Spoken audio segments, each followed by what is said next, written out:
আমাদের এই প্রাণের মসজিদ মসজিদুল জুমা কমপ্লেক্স, পল্লবী মুসলিম বাজার, মিরপুর, ঢাকার সুযোগ্য সম্মানিত ইমাম সাহেব, যিনি 3 দশকের অধিক এই মসজিদের শুরু লগ্নে, যখন এটি মসজিদ নয় বরং একটা ফুরকানিয়া মাদ্রাসা হিসাবে কেবল মক্তব ছিল, সেই সময়ের শিক্ষক হিসাবে এই মসজিদের দায়িত্ব গ্রহণ করে আজ অবধি তার যোগ্যতার সাথে, আমানতদারিতার সাথে সুন্দরভাবে তিনি তার দায়িত্ব পালন করেছেন।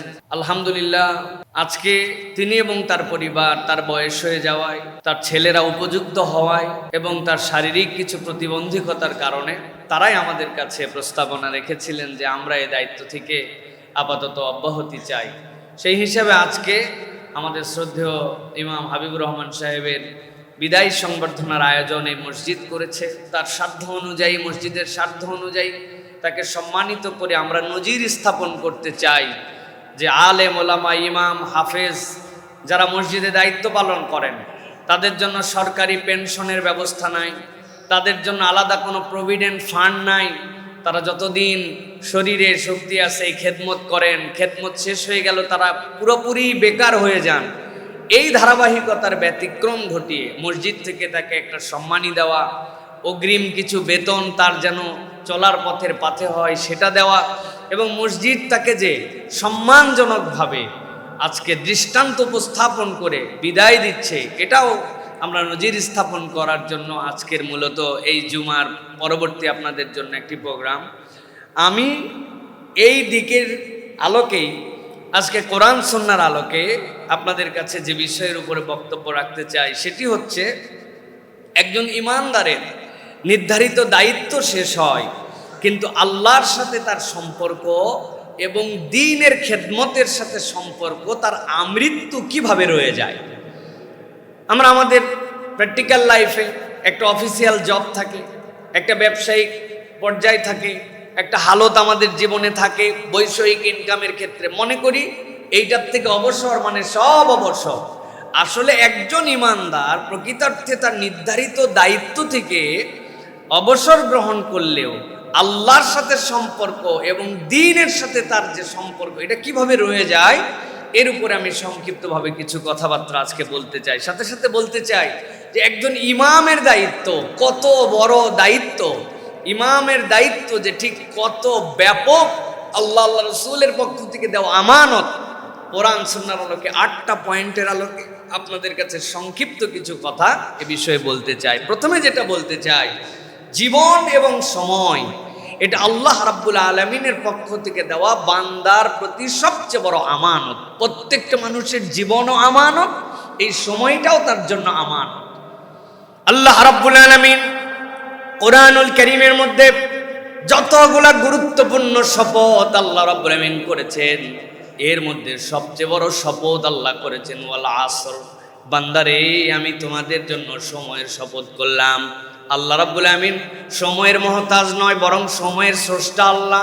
কিন্তু আল্লাহ রাব্বুল আমিন বান্দার জীবনের গুরুত্ব বোঝানোর জন্য আল্লাহ নিজেই কসম করছেন, তোমাদের জন্য আসরের কসম, সময়ের কসম।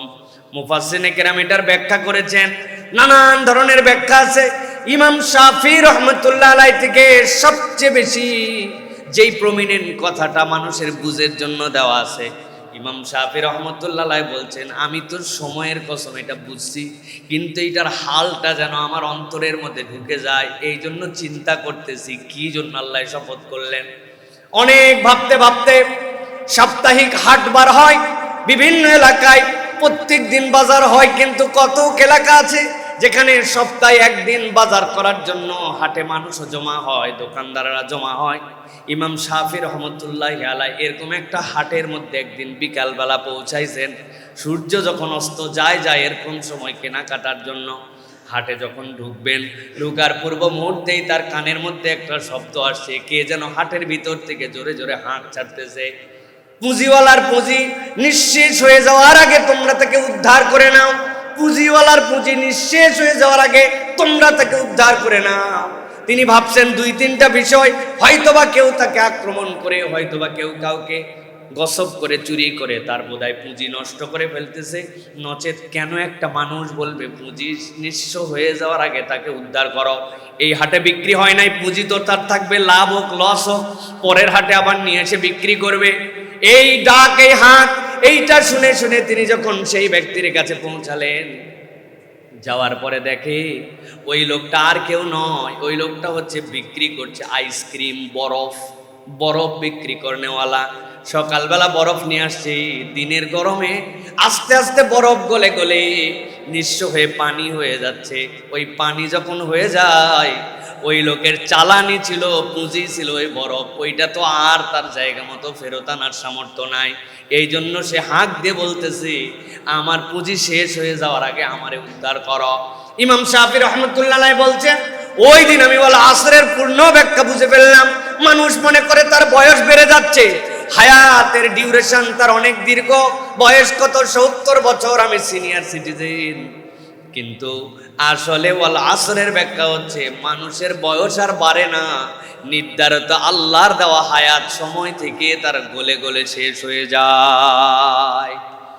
আল্লাহ রাব্বুল আমিন এই জন্য বলছেন ওয়াল আসর, সময়ের কসম, ইন্নাল ইনসানা লাফি খুসর, জেনে রাখো দুনিয়ার সব মানুষ ক্ষতির মধ্যে আছে। তবে আমি রাব্বুল আমিন বললাম 4 শ্রেণীর অন্তর্গত যদি তুমি হয়ে যেতে পারো, যেই আল্লাহ সময়ের স্রষ্টা, সময়ের কসমকারী, মানুষ ক্ষতিগ্রস্ত বলতেছেন, সেই আল্লাহ বলছেন তুমি ওই তালিকা থেকে বিমুক্ত হয়ে গেলে। আল্লাহ বলছেন ইল্লাল্লাযীনা আমানু ওয়া আমিলুস সালিহাত, 1 নম্বর শর্ত, তুমি ইমানদার হয়ে গেছো। ইমান আনার পরে এমনি এমনি বসে থাকো নাই, বরং নেক কাজের মধ্যে নিজেকে রত করে ফেলছো। ওয়াতাওয়াসাউ বিল হাক্কি ওয়াতাওয়াসাউ বিস সবর, আর তোমাদের ধর্ম ছিল 3 নম্বর, পরস্পরকে তোমরা সত্য এবং ধৈর্যের উপদেশ দিয়েছো। ধৈর্যশীলের মধ্যেও ছিলে, উপদেশদাতাও ছিলে, আবার তোমরা নেককার ছিলে, নেককার হিসাবে মানুষকে গঠন করার জন্য উপদেশও দিয়েছো। আল্লাহ বলছেন এই 4 গুণওয়ালা হায়াতের সময় তার শেষ হয়ে যেতে পারে, কিন্তু তার হায়াতটাই এমন গঠনমূলক কাজে লাগাইছে, আল্লাহ বলছেন তার ওই হায়াতটুকু আল্লাহর কাছে পরকালের জন্য সংরক্ষিত হয়ে গেছে। এই জন্য প্রিয় ভাইয়েরা, জীবন এবং সময়, একজন ইমাম যখন এখানে আসছিলেন, কি তরুণ ছিলেন, তার দাড়িগুলা কাঁচা ছিল, একদম একজন ইয়াং ম্যান বলতে যা বুঝায়, 16, 17, 18 বছরের সদ্য মৌলানা ফারেক হওয়া, সদ্য হাফেজে কোরআন হওয়া, বুলন্দ আওয়াজের অধিকারী সেই মানুষটা আসছিলেন। আসার পরে কতদিন মেহরাবের সামনে দাঁড়াতে দাঁড়াতে আজকে তার হাঁটুগুলা ওঠার সময় শব্দ করে, কোমরটা তাকে ব্যথা দেয়, দাড়িগুলা তার পেকে গেল, হায়াতটা তার আস্তে আস্তে করে চলে গেল। এইটা শিক্ষা দেয় আমাদেরকে প্রিয় ভাইয়েরা, যে এই জীবনটাও আমাদের এরকম। কত জুমা তার এখানে কেটেছে, কত জানাজা তিনি এখানে পড়িয়েছেন, কত মানুষের জন্য তার কাছে দোয়া চাইতে এসেছে, মানুষ তার জন্য দোয়া করেছে, কত মানুষের জন্য তিনি কেঁদেছেন, তার জন্য কত মানুষ ভালোবাসা দিয়েছে। কিন্তু দেখতে দেখতে জীবনের একটা প্রান্তে সকলে চলে আসছে। এই জন্য প্রিয় ভাইরা, এমন একটা জীবন দরকার যেই জীবনে আমাদের আল্লাহর সামনে যে উপস্থাপন করতে পারছো, রব টাইমটা দিয়েছিলে, কিন্তু এই টাইমটা কেবলমাত্র ছেলে খেলায় পার করি নাই, এই টাইমটা একটা নির্ধারিত কল্যাণের পথে আমরা ব্যয় করেছি। তাহলে আল্লাহ রাব্বুল আমিন বলছেন এই 4 শ্রেণীর অন্তর্গত হও, যেই আল্লাহ সময়ের স্রষ্টা, ওই আল্লাহ তোমার এই সময়ের মূল্যায়নটা আরেকটা মহা সময় তার কাছে আছে, সেই সময় তোমাকে হিসাবে বুঝাই দিবেন। প্রিয় ভাইয়েরা, সকলের জীবনে ইমামতি আসে না, সকলের জীবনে ইমামের দায়িত্ব নেওয়ার মতো যোগ্যতাও আসে না, সকলে চাইলেও এই দায়িত্ব পালন করতে পারেন না।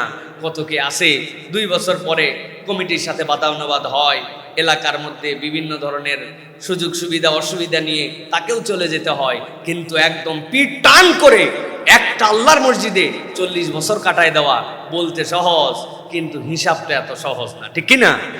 এখানে 40 বছর বয়স হয়নি কাদের কাদের? হাত তোলেন না ভাই। ওরে ভাই, আমিও তো হাত তুলছি, বুঝতেছেন না আমারও হয় নাই? এই যে 40-এর নিচে এই যে সবগুলা লোকজন, তা আমাদের জন্মের আগে ইমাম। আপনি কি মনে করতেছেন এইটুকুকে? সুতরাং এই আমানতদারিটা, এটা হচ্ছে বিরাট বড় একটা নিয়ামত প্রিয় ভাইরা। দ্বিতীয়ত যেটা বলবো সেটা হচ্ছে, ইমাম একটি পদ নয়, ইমামের পদটা হচ্ছে একটা আমানত। ইমামের পদ কি? আমানত। এটা আমার কথা নয়, নবীজি সাল্লাল্লাহু আলাইহি সাল্লাম বলছেন আল ইমামু দামিন ওয়াল মুয়াজ্জিনু মু'তামান। জেনে রাখো, ইমাম হচ্ছেন দায়িত্বশীল আর মুয়াজ্জিন হচ্ছে তোমাদের জন্য আমানতদার। সুবহানাল্লাহি বিহামদিহি। আপনি যে সেন্সেই নেন, যেভাবে আপনি এটাকে বিশ্লেষণ করেন, আপনি হিসাব বরাবর করতে পারবেন না। টাইম মতো আজান দেওয়া, টাইম মতো একামতে দাঁড়িয়ে যাওয়া, টাইম মতো শীত বর্ষা বাদল, আপনার শরীরটা ভাল লাগতেছে না, খুব বৃষ্টি হয়েছে, খুব বৃষ্টি, আপনি চিন্তা করছেন যে যাক, যে বৃষ্টি হয়েছে আল্লাহ নবী সুযোগ দিয়েছেন, যদি বেশি বৃষ্টি হয় তাহলে আপনি না আসলেও হবে। ইমাম সাহেবও চিন্তা করছে বেশি বৃষ্টি হয়েছে, আজকে নামাজ না পড়ালেও হবে, হবে তো না? কঠিন শীত, আমি উঠতে পারতেছি না, গা কাঁপতেছে, আজান আজকে না দিলেও তো মুয়াজ্জিনের হবে, কঠিন শীত, ঠিক কি না? ঠিক না? না, এই যে আমানতদারিতা, এই যে দায়িত্বের জায়গা, এটা এত সহজ নয়। আল্লাহর রহম তাদের উপর চলে আসে, আল্লাহর দেওয়া দায়িত্ব পালন করার ক্ষেত্রে আল্লাহর পক্ষ থেকে সহযোগিতা থাকে। তাছাড়া এত সোজা নয়। দুনিয়া একদিক, জোহরের ওয়াক্ত জোহর, আসরের ওয়াক্ত আসর, মাগরিব মাগরিব, ঈশা ঈশা। এই ব্যক্তিগুলা শীত গরম বর্ষা দুর্যোগ করোনা সব কিছুর উপরে উঠে, ঈদ ছুটি কোনো কিচ্ছু নাই, তার বাপ মরছে মা মরছে, ওইগুলোর সময়ও তাকে দায়িত্বের ক্ষেত্রে সচেতন হতে হয়। নিজে না পারলে আরেকজনকে আমানতদারিতা দিয়ে যেতে হয়। এই জন্য প্রতিটি মুসল্লির কর্তব্য হচ্ছে তার ইমামকে, তার মুয়াজ্জিনকে, মানুষ তাদের অনেকগুলো সঙ্গতি অসঙ্গতি থাকবে, মানবীয় দুর্বলতা থাকবে, কিন্তু একজন ইমামের প্রতি শ্রদ্ধা জানানো, একজন মুয়াজ্জিনের প্রতি শ্রদ্ধা জানানো, এটা আপনার ইমানের পরিচয়। আপনি যদি আপনার ইমামকে সম্মান না করেন, মুয়াজ্জিনকে সম্মান না করেন, আপনি আরো 10টা মানুষের মতো তাদেরকে ট্রিট করেন, আরো 10টা জবের মতো তাদেরকে জব হিসাবে এটাকে কেবল ট্রিট করেন, তাহলে আপনার ইমানের শায়ের আপনি দেখাতে পারেন নাই। সুতরাং এই ইমাম পদ, এটা একটি পদ নয় কেবল, এটা একটা আমানত, এটা একটা দায়িত্বশীলতার জায়গা। সুতরাং আমরা যারা যেখানে ইমামতির দায়িত্ব পালন করেন, আমরা যারা মুসল্লি আছি, আমরা সাধারণ মুমিন আছি, তাদের প্রতি ভালোবাসা জ্ঞাপন করব। আপনি ভালো করে খেয়াল করবেন, এটা নিজের জীবন থেকে বিশ্লেষণ করার চেষ্টা করবেন। ইমামতির কারণেই হোক আর মুয়াজ্জিনের কারণে হোক, সমাজে আপনি তাকায় দেখবেন এই মানুষগুলার অন্যান্য সমাজের আরো 10টা মানুষের থেকে এই মানুষগুলা অনেক বেশি আল্লাহ রাব্বুল আলামিনের ইবাদত গুজার বান্দা। হুনি তাকবীরে উলা তার দ্বারাই প্রতিষ্ঠিত হয়, তাহলে তিনি তাকবীরে উলার নামাজি, জামাত তার দ্বারা ছোটে না, তার মানে এই কবিরা গুনাহ তার জীবনে নাই।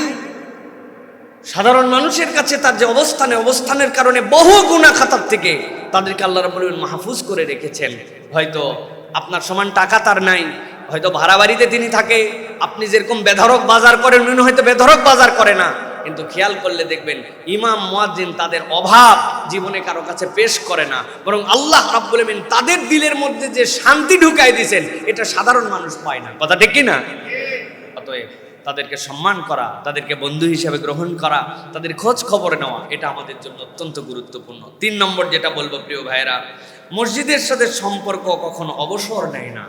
একটা মানুষ মসজিদের নির্ধারিত মেহরাবের দায়িত্ব থেকে অবসরে যেতে পারে, কিন্তু কোনো ইমানদার মসজিদের সাথে কখনো অবসরের সম্পর্ক তার হতে পারে না। আল্লাহ রাব্বুল আলামিন বলছেন তবে অবসর হয় এক ধরনের, আর মসজিদের সাথে সম্পর্ক রাখে, মসজিদ নির্মাণ করে আরেক ধরনের লোক। আল্লাহ কোরআনুল কারীম সূরা তওবার 17 নম্বর আয়াতের মধ্যে থেকে এটার ব্যাখ্যা করেছেন। আল্লাহ বলছেন মা কানা লিল মুশরিকিনা আন ইয়ামুরু মাসাজিদাল্লাহি শাহিদিনা আলা আনফুসিহিম বিল কুফর উলাইকা হাবিতাত আমালুহুম ফিন্নার হাবিতাত আমালুহুম ওয়া ফিন্নারি হুম খালিদুন। আল্লাহ রাব্বুল আলামিন বলছেন দুনিয়ার মানুষ জেনে রাখো, মসজিদ আবাদকারী যেরকম একটা গ্রুপ আছে, ওই রকম মসজিদ আবাদ করার উপযুক্ততা নাই এরকম মানুষের প্রকারণ আল্লাহর কাছে আছে। আল্লাহ বলছেন মা কানা লিল মুশরিকিনা ইয়ামুরু মাসাজিদাল্লাহ। আল্লাহ বলছেন দুনিয়ার মানুষ জেনে রাখো, যারা মুশরিক, যারা দুনিয়ার বুকে আল্লাহর সাথে শিরিক করে, তাদের সাথে মসজিদ আবাদ করার কোনো উপযুক্ততা নাই, কোনো সম্পর্ক তাদের সাথে নাই। আল্লাহ বলতেছেন সাথে সাথে শাহিদিনা আলা আনফুসিহিম বিল কুফর, তারা নিজেরাই নিজেদেরকে কুফরির উপরে সাক্ষী স্থাপন করেছে। আল্লাহ রাব্বুল আলামিন বলছেন এই যে তারা কুফরি করলো, দিন থেকে সরে গেল, আল্লাহর সাথে অন্যকে শরীক করলো, এর দ্বারা তাদের কি ক্ষতি হলো? আল্লাহ বললেন তারা দুনিয়ার কোনো ক্ষতি করতে পারে নাই, ক্ষতি করছে তারা নিজেদের জন্য। হাবিতাত আমালুহুম ফিন্নারি হুম খালিদুন।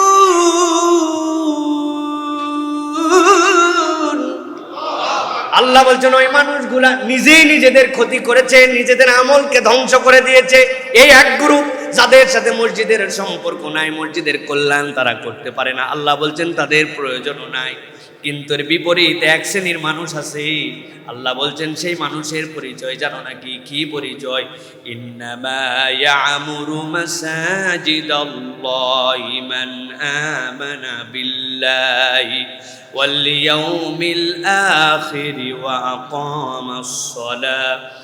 আকামাস সালাতা ওয়া আতাজ যাকাত ওয়া লাম ইয়াখশা ইল্লাল্লাহ। আল্লাহ বলছেন বিপরীত এক শ্রেণীর মানুষ আছে, সেই মানুষের পরিচয় কি? ইন্নামা ইয়ামুরু মাসাজিদাল্লাহ, আল্লাহর মসজিদ তো তারা আবাদ করে। আল্লাহ বলছেন তারা আবাদ করে আল্লাহর মসজিদ যাদের মধ্যে এই গুণাগুণগুলো আছে। মান আমানা বিল্লাহ, আল্লাহ ছাড়া কারো প্রতি ঈমান আনে না, ওয়াল ইয়াউমিল আখির, পরকালমুখী জিন্দেগি সে চালায়, ওয়া আকামাস সালাহ, কেবলমাত্র ঘোষণা দিয়ে ঘুরে বেড়ায় না, বরং সালাত প্রতিষ্ঠা করে, সালাত প্রতিষ্ঠার পক্ষে থাকে, আল্লাহর দ্বীনের পক্ষে তার অবস্থান থাকে। সাথে সাথে আল্লাহ রাব্বুল আলামিন বলছেন ওয়া আতাজ যাকাত, আল্লাহর দেওয়া অর্থনীতিকে মেনে নেয়, যাকাত আদায়কারীদের মধ্যে অন্তর্ভুক্ত হয়। আর তার ভিতরে সবচেয়ে বড় যে গুণ থাকে, ওয়ালাম ইয়াখশা ইল্লাল্লাহ, আল্লাহ ছাড়া এই দুনিয়ায় সে প্রকৃতার্থে কাউকে ভয় করে না। তাহলে ভয় করে কাকে? ভয় করে কাকে? দুনিয়ার মানুষের জন্য নিজাম লাগবে, সিস্টেম লাগবে, কিন্তু সাথে সাথে মনে রাখতে হবে যে ওই বান্দার জিন্দেগিতে আল্লাহর ভীতিটাই তার মূল চালান হবে। আল্লাহকে ভয় করে, এটাই তার মূল চালান। আল্লাহ বলছেন এই দুই শ্রেণী, একটা মসজিদের উপকার তাদের দ্বারা দরকার নাই, আরেকটা মসজিদের পক্ষে যারা। এই জন্য বলতে চাই ইমানদার অনেক কিছু থেকে অবসর গ্রহণ করতে পারে, কিন্তু ইমানদার কখনো আল্লাহর ঘর থেকে অবসর গ্রহণ করতে পারে না। কথা ঠিক কিনা? মৃত্যু তার সাথে আল্লাহর ঘরের সম্পর্ক থাকবে। আপনাকে এই কোয়ালিটি অর্জন করতে হবে যে আমি আল্লাহর ঘরের পক্ষে। আল্লাহর ঘরের পক্ষে মানে আল্লাহর পক্ষে, আল্লাহর পক্ষে মানে আল্লাহর আইনের পক্ষে। আপনি ঠিক কিনা? এই ঘরে কার আইন চলে? কার? নাকি গভর্নমেন্ট চেঞ্জ হলে আইন চেঞ্জ হয় মসজিদে? এই গভর্নমেন্ট এসে বলছে যে কোনো কথা চলবে না, জোহরের সময় গরম বেশি, বর্ষাকাল 3 রাকাত নামাজ পড়ো, চলবে তো না? কোনো বাপের ক্ষমতা নাই। তার মানে আল্লাহর ঘর আল্লাহর নিয়মে চলে, আল্লাহর আইনে চলে। তো আল্লাহ বলছেন ওই আল্লাহর ঘরের পক্ষে হও। আল্লাহর ঘরের পক্ষে মানে আল্লাহর আইনের পক্ষে হও, ঠিক কিনা? এই জন্য প্রিয় ভাইরা, আমাদেরকে সব সময় মনে রাখতে হবে ইমানদার কখনো আল্লাহর ঘর থেকে নিজেকে অবসর গ্রহণ করাতে পারবে না। তার মানে আল্লাহর পক্ষ থেকে সে নিজেকে অবসর গ্রহণ করাতে পারবে না। রব্বুল আলামিন আপনার আমার এত চমৎকার করে আপনার আমার জীবনে এই বিষয়গুলো ঢুকাই দিয়েছেন যাতে করে আমরা অনুভব করতে পারি। এই জন্য আমরা বলবো প্রিয় ভাইয়েরা, আজ থেকে হয়তো আমাদের ইমাম সাহেব মেহরাবে দাঁড়াবেন না, কিন্তু তার মানে এই নয় যে তিনি মসজিদ থেকেও মুক্ত হয়ে গেলেন। তিনি আজকের থেকে আল্লাহর ঘরের সাথে আরো বেশি ওতপ্রোতভাবে সম্পৃক্ত হয়ে থাকবেন। এটা প্রত্যেক ইমানদারের জীবনে এখান থেকে আমাদের শিক্ষা। তবে সব বিদায় মেহরাব থেকে হয় না। এটা একটা সুন্দরতম বিদায় যে একজন ইমাম তার মেহরাব থেকে দায়িত্ব পালনের সাথে চমৎকারভাবে ভালোবাসা নিয়ে তিনি বিদায় নিয়ে মুসল্লির কাতারে চলে গেছেন। এর থেকে উত্তম বিদায় এই মানব জীবনে হয় না। আল্লাহ রাব্বুল আলামিন যেন আমাদের সকলকে উত্তম বিদায়ের তৌফিক দান করেন।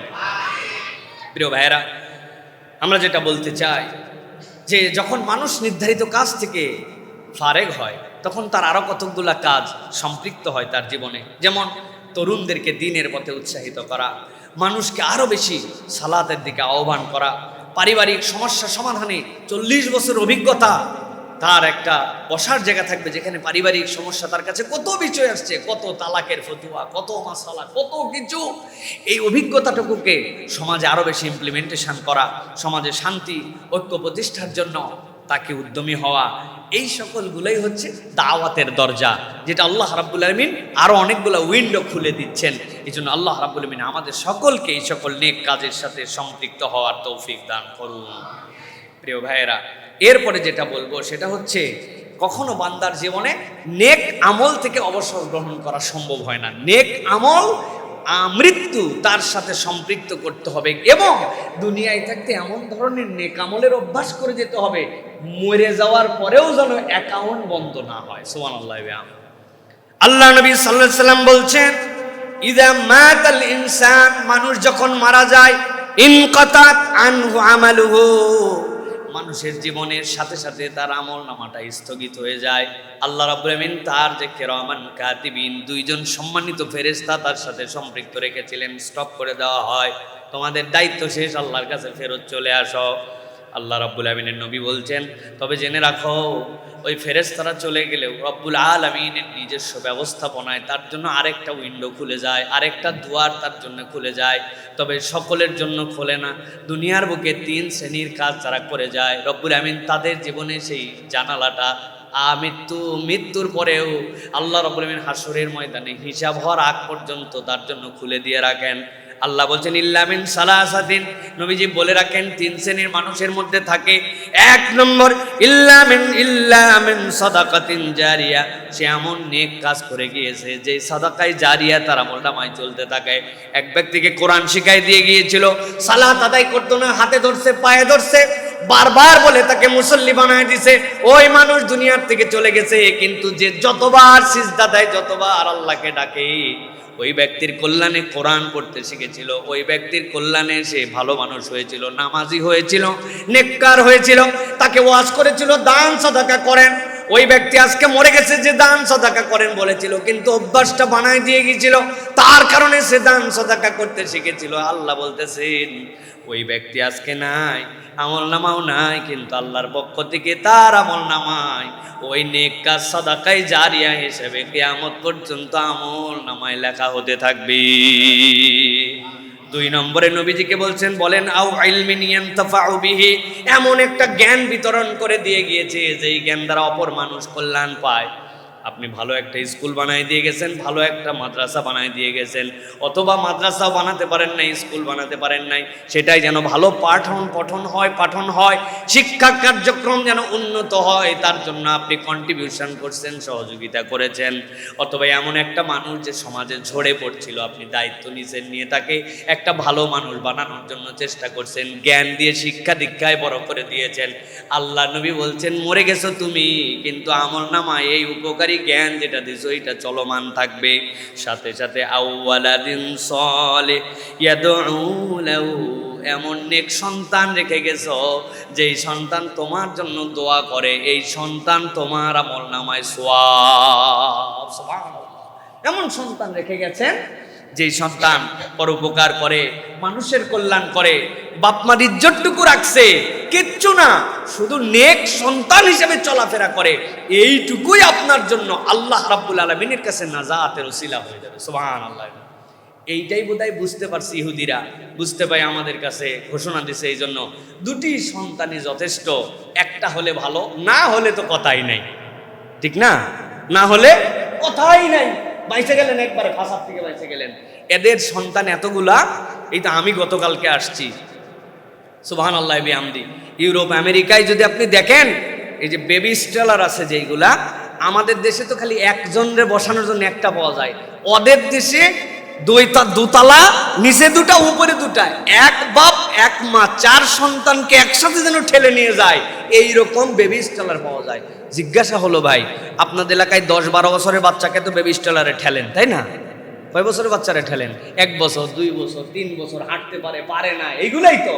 তাহলে ওরা কোন পিঠাপিঠি সন্তান 4টা হলে এক স্ট্রলারে 4টা লাগে, 4টা সন্তান 4 বছরের নিচে নিয়ে 4 জনরে ঠেলে, আর আপনারে আমারে শিখাইছে একটি সন্তানই যথেষ্ট, দুটি সন্তানই যথেষ্ট, একটি হলে ভালো, না হলে আরো ভালো। ওইটা আপনার দলিলের উপরেও লেখা আছে, দেখবেন স্ট্যাম্প যেগুলো কিনতে পাওয়া যায় ওইখানেও লেখা, পাসপোর্টেও লেখা, নানান জায়গায় লেখা। অথচ আল্লাহ বলতেছেন এই সন্তান তোমার জন্য তোমার নাজাতের ওসিলা হবে। সন্তান বাড়ায় যান, আল্লাহ রাব্বুল আলামিনের দেওয়া নিয়ামত, ওদেরকে আলেম বানান, হাফেজ বানান, ইঞ্জিনিয়ার বানান, মুসলিম বানান, নেক সন্তান বানান। আল্লাহ রাব্বুল আলামিন এটার কারণে আপনাকে আমাকে নাজাতের ওসিলা বানায় দিবেন। সুবহানাল্লাহ। আমরা 7 ভাই বোন, কয়জন বলছি ভাই? 5 ভাই 2 বোন। আমার মা কি বলে জানেন? আমার আম্মা বলে আমি যদি মরে যাই তাহলে দরজা ভাঙে তোমাদের বাহির থেকে ঢোকা লাগবে। কেন রে ভাই? 7 ভাই বোন হওয়ার পর আমার মা এই কথা বলে কেন? আমরা 3 ভাই থাকি ঢাকায়, 2 ভাই বাহিরে পড়ালেখা করে, বোনদের বিয়ে হয়ে গেছে, বাড়িতে আম্মার কেউ নাই। 7 ভাই বোনের সংসারে আম্মার সাথে কেউ থাকে না। এখন আম্মাই উল্টা আমাদের এখানে এসে থাকেন, আব্বা থাকেন, কিন্তু তারা ঠিকঠাক মতো ঢাকায় থাকা পছন্দ করে না, তাদের একটা নির্ধারিত জায়গা আছে। হ্যাঁ, আমার মা বলে মাছ যে ঘুষবো, আপনাদের এলাকায় ঘোষা বলে না কি বলে, ঘুষি মাছ, টাকি মাছ, শিং মাছ কাটার পরে একটু ডলা দেওয়া লাগে না, গায়ের লাল পা। আমার মা বলে তোমাদের এই সকল ঢাকার ফ্ল্যাটে কোনো মাটি নাই, কিছু নেই, ডলবো কোন জায়গায়? আমার মাছ কুটে ডলার জন্য মাটিওয়ালা বাড়ি লাগে, নিচু অন্তত পক্ষে বাড়ি লাগে। তো 7 সন্তানের মা বলে ঘর ভেঙে বাড়ি করা লাগবে আমি মরলে। আর যাদের 1টা 2টা এদের কি অবস্থা ভাই? আপনি কোন ভুলের মধ্যে আছেন আপনি নিজে কল্পনাও করতে পারছেন। আপনি ফ্যামিলি প্ল্যানিং করতেছেন নাকি আপনি আপনার আমল কেটে দেওয়ার প্ল্যানিং করতেছেন? এটা কিন্তু আরেকবার ভাবার দরকার।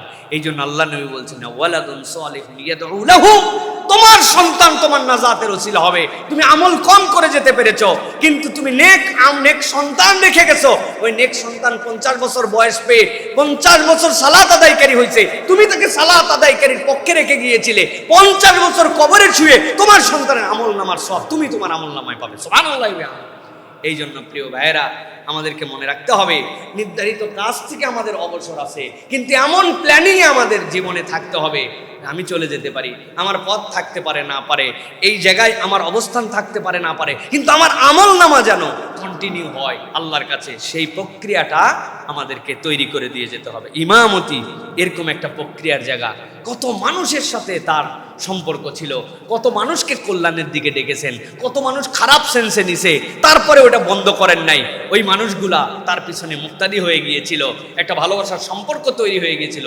সুতরাং এটাও হচ্ছে আল্লাহ রাব্বুল আলামিনের কাছে একটা নাজাতের ওসিলার মতো একটা দায়িত্বশীলতার জায়গা। প্রিয় ভাইরা, 5 নম্বর যেটা বলবো, প্রত্যেকটা বিদায়ের সময় ক্ষমা এবং ভালোবাসার শিক্ষা ইসলাম আমাদেরকে দিয়েছে। যতগুলি বিদায় আছে এই বিদায়ের সাথে আল্লাহ রাব্বুল আলামিন ভালোবাসা এবং ক্ষমার সম্পর্ক স্থাপন করতে বলেছেন মানুষের সাথে। দেখেন আল্লাহ রাব্বুল আলামিন কি বলছেন। আল্লাহ রাব্বুল আলামিন সূরা নূর 22 নম্বর আয়াতের মধ্যে আল্লাহ রাব্বুল আলামিন বলছেন, দুনিয়ার মানুষের জন্য রব্বুল আলামিন এমন এক শিক্ষা দিলেন তাদের জন্য। আল্লাহ বলছেন ওয়ালিয়াফু ওয়ালিয়াসফাহু আলা তুহিব্বুনা আন ইয়াগফিরাল্লাহু লাকুম। দীর্ঘ ঘটনা। নবী করিম সাল্লাল্লাহু আলাইহি ওয়াসাল্লামের স্ত্রী আয়েশা রাদিয়াল্লাহু তাআলা যুদ্ধ থেকে ফিরছিলেন, তার মানবীয় প্রয়োজনে উটের পিঠ থেকে নেমে গেলেন। এত হালকা উটে যারা বহন করে নিয়ে আসছিল তারা বোঝেই নাই আম্মা জানের ভিতরে আসেন না নাই, পিছনে পড়ে গেছেন লজ্জায়। এরপরে যখন জানতে পেরেছে তারা তাকে আবার উটের পিঠে উঠিয়েছেন, উঠার পরে নিয়ে চলে আসছেন। আসার পরে রটায় দিয়েছে মুনাফিকেরা ইয়াং সাহাবীদের সাথে। আম্মাজান আয়েশা রাদিয়াল্লাহু তাআলা বয়স কম ছিল, পিছনে পিছনে আসছে। এই মহিলার চরিত্র তো ভালো হতে পারে না, মুনাফিকরা এরকম কথা বলবে এটাই তো স্বাভাবিক। কিন্তু কতকগুলো সাহাবায়ে কেরাম এর সাথে দিয়ে দিয়েছেন, তাল দিয়ে দিয়েছেন। এর মধ্যে একজন লোক ছিল যেই ব্যক্তিকে হযরতে আবু বকর রাদিয়াল্লাহু তাআলা বাজার করে দিতেন মক্কাতে, তার পরিবার দেখতেন মক্কাতে। মক্কায় যখন অত্যাচার শুরু হলো, বলে মদিনায় চলে যাও। আমি কেমনে চলবো? বলে এই টাকা পয়সা নিয়ে যাও। বাজার কেমনে করবো? চিন্তা নাই, আমার টাকায় বাজার হবে। মদিনায় থাকতেন তার খরচে, চলতেন তার খরচে, তার পরিবার চলতো তার খরচে। অথচ এই লোকটা পর্যন্ত হযরত আবু বকর রাদিয়াল্লাহু তাআলা আর কন্যা, আবু বকর রাদিয়াল্লাহু তাআলার কন্যা আয়েশা রাদিয়াল্লাহু তাআলার বিপক্ষে যেই কথা বাজারে ছড়াইছে তার পক্ষে দিয়ে দিয়েছেন। আবু বকর সবগুলা মেনে নিতে পারছেন, ওই লোকের কথা মানতে পারেন নাই। তোমার মতো এত বড় নিমক হারাম কেউ হতে পারে নাকি? রাগ করে বলছেন তোমার সাথে সম্পর্ক নাই। আল্লাহ আসমান থেকে আয়াত অবতীর্ণ করছেন, আবু বকর, সাধারণ একটু কথা আপনার মনের মধ্যে এত বড় প্রভাব বিস্তার করেছে, অথচ এই লোক দিন পালন করেছে। যেই সময় দিন গ্রহণ করেছে ওই সময় দিন গ্রহণ করা সহজ ছিল না। ওই লোক হিজরত করে আসছে, এত সহজ ছিল না। সুতরাং কোনো মুহাজিরের জন্য, নবীর সাহাবীর জন্য, কোনো ইমানদারের ভাইয়ের জন্য এত দূর পর্যন্ত কথা বলা উত্তম নয়। উত্তমটাকে আল্লাহ বলছেন ওয়ালিয়াফু ওয়ালিয়াসফাহু, তাকে ক্ষমা করে দাও, তার এই দোষগুলাকে উপেক্ষা করো। আল্লাহ এরপরে বলছেন, চাও কিনা তোমরা যে তোমাদের জীবনে এমন দোষ আছে আল্লাহ ছাড়া কেউ জানে না, রব্বুল আলামিন যেন সেইটা তোমাদেরকে দয়া করেন, সেটা যেন ক্ষমা করেন। এই জন্য ইমানদারের প্রত্যেকটা বিদায়, প্রত্যেকটা ক্ষেত্রে তার শেষ কথা হবে আল্লাহর কাছেও ক্ষমা চাওয়া। আর দুনিয়াবি কারণে যদি কারো প্রতি আমার অধিকার খরণ করা হয়ে থাকে, ওই ভুলের থেকেও ক্ষমা চেয়ে নেওয়া। ইমানদারের চরিত্র ভুল হইলে স্বীকার করে নেওয়া, ভুলের উপরে ইস্তেকামত থাকা না, ভুলের উপরে কস দেখানো না, ভুলের উপরে ন্যারেটিভ তৈরি করা, এটা ইমানদারের দায়িত্ব নয়। ইমানদারের দায়িত্ব, ভুল হয়ে গেছে, আমি তো মানুষ, আমি তো মাসুম না, আমি তো পয়গম্বর না, পয়গম্বররা নিষ্পাপ, তাদের আমলনামায় কোনো ভুল নাই, কোনো ত্রুটি নাই। আল্লাহ তাদের আমলনামায় ফেরেশতাকে গুনাহ লেখার জন্য সিলেক্টই করেন নাই, গাইডেড বাই আল্লাহ। আমি তো গাইডেড বাই আল্লাহ, মাসুম না, আমার তো ভুল হতেই পারে, ভাই আমার ভুল হয়ে গেছে, ভাই আমাকে মাফ করে দেন। আল্লাহ শুধু এইটুকু দেখতে চান। 2 বছর আগের বক্তব্য মনে আছে কিনা, একজন ভদ্র মহিলার খালি 2টা জিনিসের অভাবে আজকে বিতাড়িত। একটা হচ্ছে যদি বলে ফেলতো ভুল হয়ে গেছে মাফ করে দাও, আর যদি বলে ফেলতো যা অপরাধ হয়েছে তার বিচার করা হবে, কিছু বলতে পারতেন আর। আল্লাহ রাব্বুল আলামিন এই যে অ্যারোগেন্স, এই যে অহংকার, আমার ভুল হয়নি, আমি ক্ষমা চাইতে পারি না, এই বাহাদুরির কারণে কিন্তু রব্বুল আলামিন সবার পতন ঘটান। সুতরাং মানবীয় জীবনে মনে রাখতে হবে, আমি মানুষ, আমার ভুল হতে পারে, ভুল হয়েছে মানে যার কাছে হয়েছে তার কাছেও ক্ষমা চাবো, আল্লাহর কাছেও ক্ষমা চাবো। এটা হচ্ছে মানুষের সবচেয়ে বড় গুণাগুণ। আর নবী করিম সাল্লাল্লাহু আলাইহি ওয়াসাল্লাম বলেছেন, সুবহানাল্লাহ, আপনারা তো জানেন, এইটা দীর্ঘ করব না, আজকে সংক্ষেপ করব। সেটা হচ্ছে মানুষ পয়গম্বরের সাথে কেমনে থাকবে, যেই পয়গম্বর মাসুম, আল্লাহ যাকে পয়গম্বরের দরজা দিয়েছেন এর উপর তো দরজা নাই। একজন সাধারণ লোক গুনাহ খাতায় ভরা, এই লোক কেমনে পয়গম্বরের সাথে থাকবে জান্নাতে? এটা তো স্ট্যাটাসের সাথেই যায় না, এটা তো তার পার্সোনালিটির সাথে যায় না। আমার কামাই হচ্ছে 1000 টাকা, বাড়ি ভাড়া হচ্ছে 50,000 টাকা, তা আমি 50,000 টাকার বাড়ি ভাড়া নিয়ে কেমনে থাকি? আমি সম্ভব না তো আমার এটা। আল্লাহ রাব্বুল আলামিন নবীকে দিয়ে বলছেন, একটা ছোট্ট টার্ম দিয়েছেন নবীকে বলছেন, আপনি বলে দেন আত্তাইবু মিনাজ যামবি কামান লা যামবা লাহ। গুনাহ ছিল, কিন্তু ওই ব্যক্তি যখন আল্লাহর কাছে ফেরত আসছে, তওবা করছে, যেন তার আর গুনাহ নাই, যেন গুনাহ নাই, নবীরও গুনাহ নাই, যা এখন নবীর সাথে তুই থাক। সুবহানাল্লাহ। সুতরাং আমাদেরকে তওবার হালতে যেতে হবে। প্রত্যেকটা বিদায়ে আমি আমার ইমামের পক্ষ থেকে বলবো যে তার কোনো আচরণ, কথায়, ব্যবহারে, চলাফেরায় মানুষ তো যদি কষ্ট পেয়ে থাকেন, আমরা সকলেই তাকে মাফ করে দিব। আবার তিনিও যেন আমাদের কোনো আচরণে যদি কষ্ট পেয়ে থাকেন, আল্লাহর ওয়াস্তে যেন তিনি মাফ করে দেন। এটাই হচ্ছে সুন্দর বিদায়। আমাদেরকে এটার জন্য প্র্যাকটিস করতে হবে। 6 নম্বরে যেটা বলবো, প্রিয় ভাইয়েরা, ইমাম মুসল্লির সম্পর্ক ভালোবাসা এবং সম্মানের সম্পর্ক। নবী করিম সাল্লাল্লাহু আলাইহি ওয়াসাল্লাম বলেছেন, লা ইউমিনু আহাদুকুম হাত্তা ইউহিব্বা লিআখিহি মা ইউহিব্বু লিনাফসিহি। নবী করিম সাল্লাল্লাহু আলাইহি ওয়াসাল্লাম বলছেন, তোমাদের মধ্যে কেউ ততক্ষণ পর্যন্ত পূর্ণ ঈমানদারই হতে পারবে না, তোমার ভাইয়ের জন্য তুমি যা পছন্দ, তোমার নিজের জন্য যা পছন্দ করো, তোমার ভাইয়ের জন্য তুমি তাই পছন্দ করবা। আমি আমার ভাইয়ের জন্য তাই পছন্দ যদি না করি যেটা আমার জন্য পছন্দ করি, আমি কি পছন্দ করি? আমি নিরাপদে থাকবো, আমার সম্মান যেন ঠিক থাকে, আমার যেন সম্মান কেউ ধূলিসাৎ করতে না পারে, আমার পরিবার যেন নিরাপদে থাকে, এটা আমি আমার জন্য পছন্দ করি।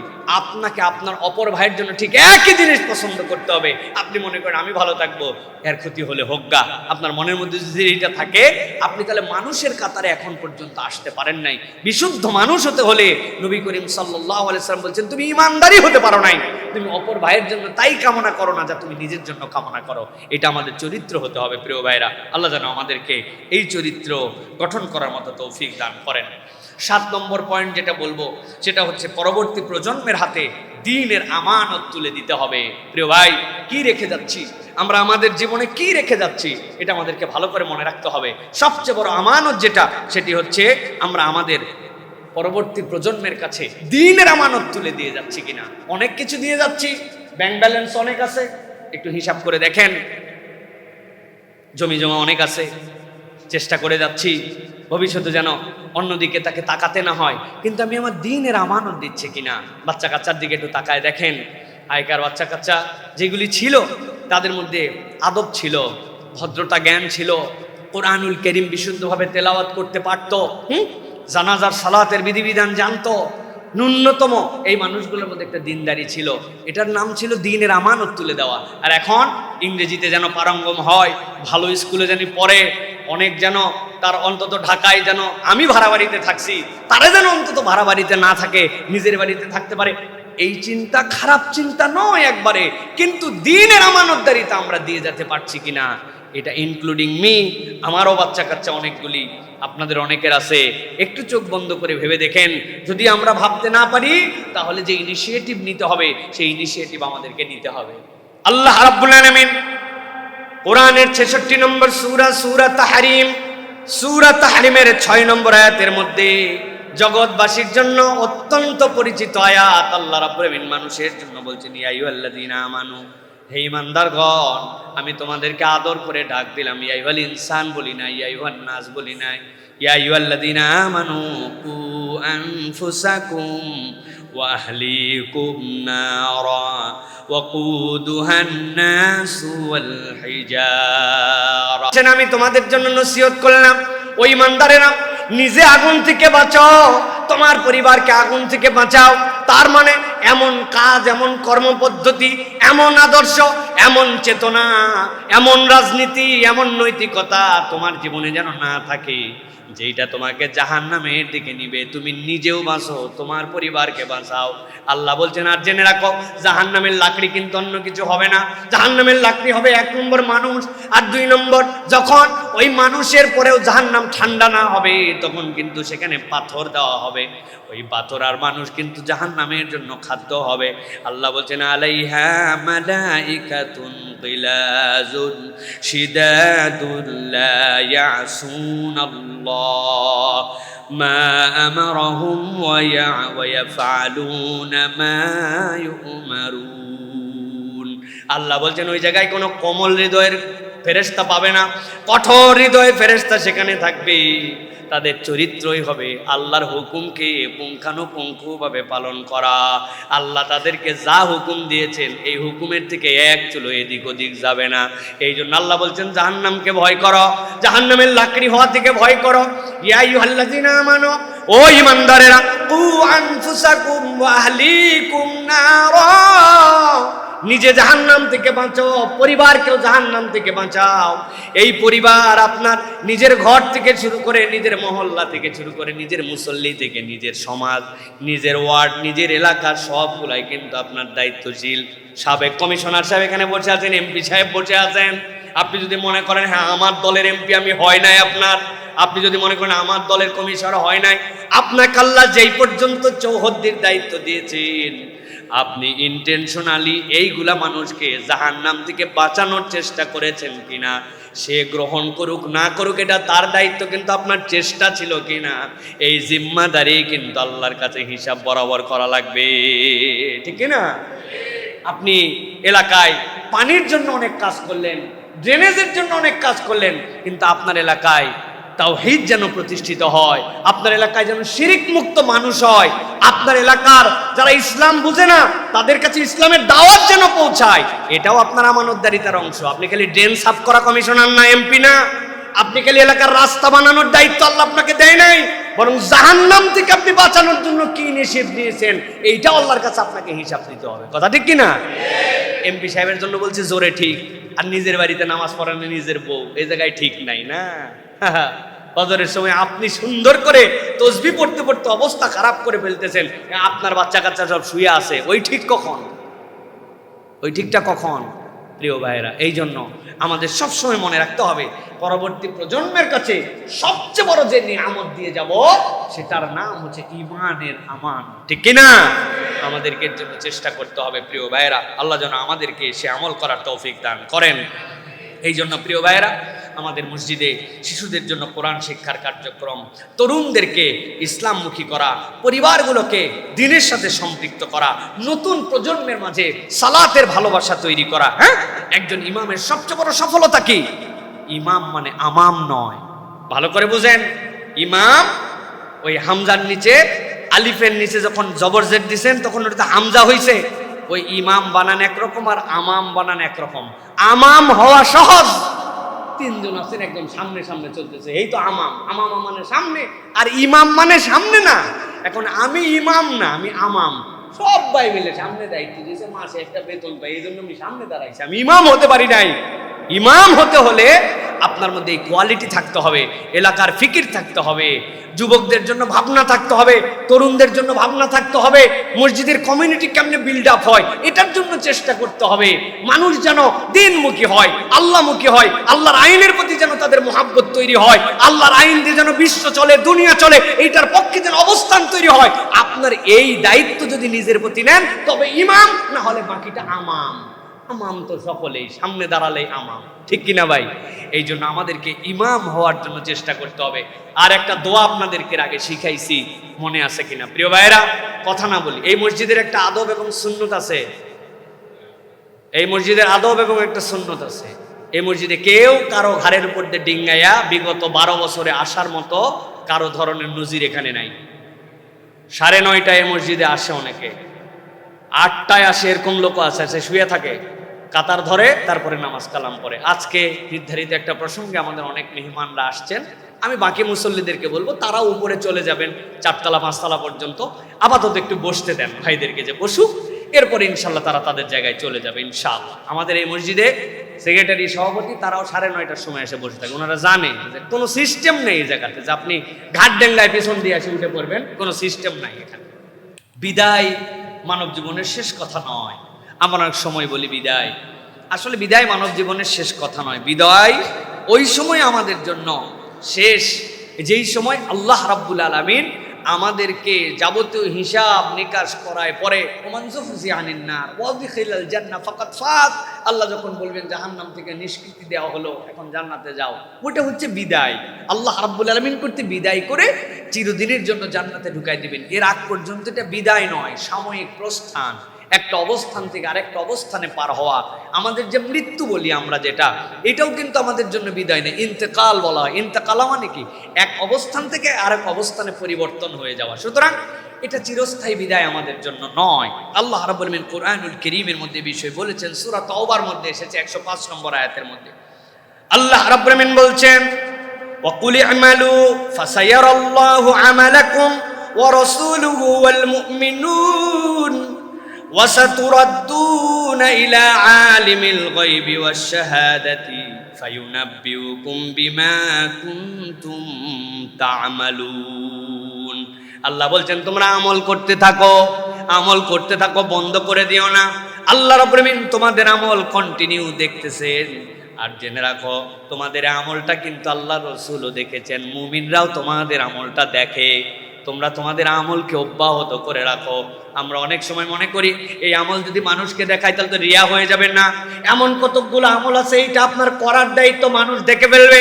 আপনার মসজিদে এসে জামাতে 5 ওয়াক্ত হাজির হওয়া আপনার দায়িত্ব, মানুষ দেখলেই কি না দেখলেই কি, কিন্তু এটা মানুষ দেখুক, আপনি এটা করেন।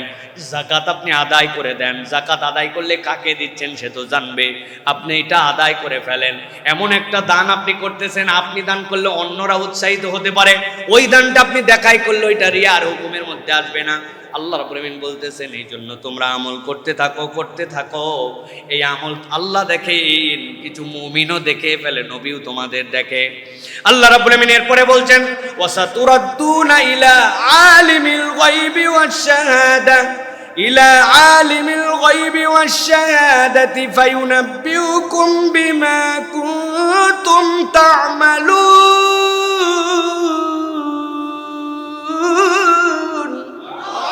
আল্লাহ বলছেন জেনে রাখো, জেনে রাখো, তোমাদেরকে সেই সত্তার কাছে আবার ফেরত নেওয়া হবে যেই আল্লাহ সব তোমাকে দেখতেছেন, যেই আল্লাহ তোমাকে দুনিয়ায় পাঠালেন, তার কাছে তুমি আবার ফেরত যাবে। আল্লাহ বলছেন তিনি গুপ্ত এবং প্রকাশ্য সবকিছুই জানেন। তুমি যা প্রকাশ্য করো সেটাও জানেন, তুমি যা গোপনে করো সেটাও জানেন। আল্লাহ বলছেন এরপরে কিন্তু সেই দিবস আসবে, তুমি যা করছো সব হিসাব আল্লাহ তোমারে দেখায় দিবে। অতএব প্রিয় ভাইয়েরা, আমরা হালতে পরিবর্তন হতে পারি। একজন মানুষের পা ভেঙে গেছে, আগে দাঁড়ায় নামাজ পড়তে, এখন বসে পড়ছে, কিন্তু তার কিন্তু এটা চেঞ্জ হয় নাই। একটা মানুষ ইমামতির দায়িত্বে ছিলেন, এখন ইমামতির থেকে চলে গেছেন, কিন্তু তার মানে কি এইটা যে তার নামাজ শেষ হয়ে গেছে? না, তার সালাত রয়ে গেছে, তার দায়িত্ব রয়ে গেছে। এই জন্য প্রিয় ভাইয়েরা, আমরা বলবো যে আমাদের জীবন থেকে এই দ্বীনের যেই কথা আপনাদেরকে দিয়ে শুরু করেছিলাম, সেটা কি ছিল? টাইটেল ছিল মানুষের নির্ধারিত দায়িত্ব শেষ হয়, কিন্তু আল্লাহর দ্বীনের সাথে সম্পর্ক কখনো মানুষের শেষ হয় না। এটা আমৃত্যু আপনাকে এই জিম্মাদারি আদায় করার জন্য চেষ্টা করতে হবে। প্রিয় ভাইরা, আল্লাহ যেন আমাদেরকে এই জিম্মাদারিগুলো আদায় করার মতো তৌফিক দান করেন।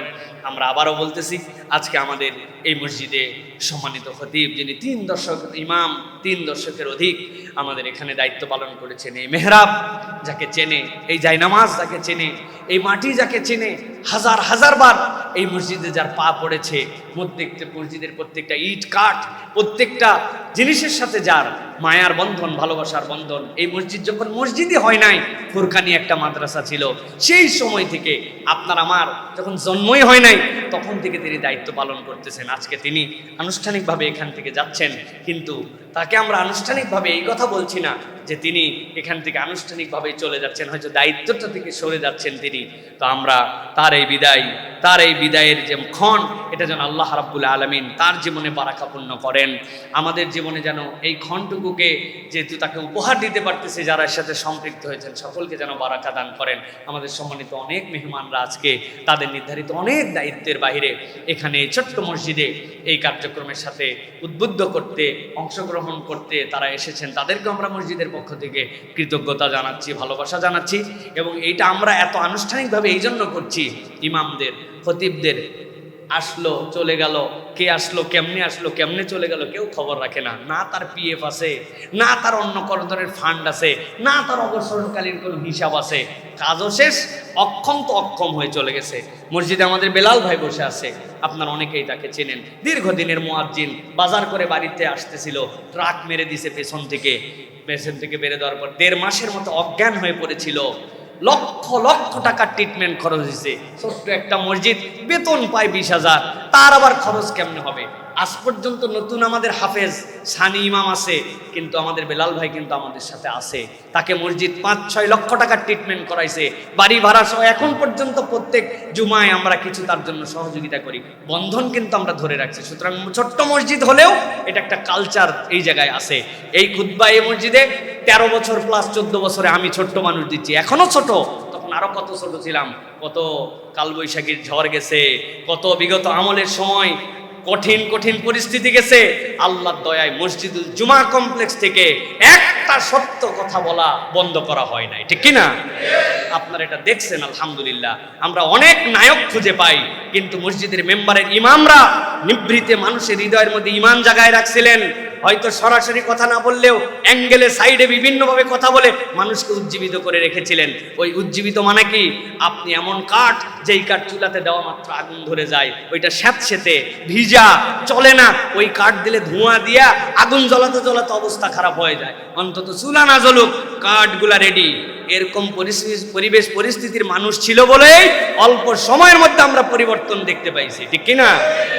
এইগুলা নিবৃত্তের নায়ক বাংলার ইমাম, বাংলার খতিব, বাংলার মসজিদের মেম্বারের সেই মানুষগুলা। সুতরাং এই মানুষদেরকে সম্মানিত করা মানে আল্লাহ রাব্বুল আলামিনের পছন্দনীয় মানুষদেরকে সম্মানিত করা। আজকে ঢাকার অন্যান্য মসজিদ, অন্যান্য যারা আছেন, তাদের কাছে অনুরোধ থাকবে, একজন মানুষ স্বাভাবিক প্রক্রিয়াতে বিদায় নেবেন, বয়স হবে, কিন্তু সম্মানের সাথে বিদায় করেন। এই মানুষগুলো আপনার নজির স্থাপন করেন। আজকে মসজিদুল জুমা কমপ্লেক্স যে নজির স্থাপন করলো, এটা যেন মাইল ফলক হয়। আল্লাহ যেন আমাদেরকে তৌফিক দান করেন।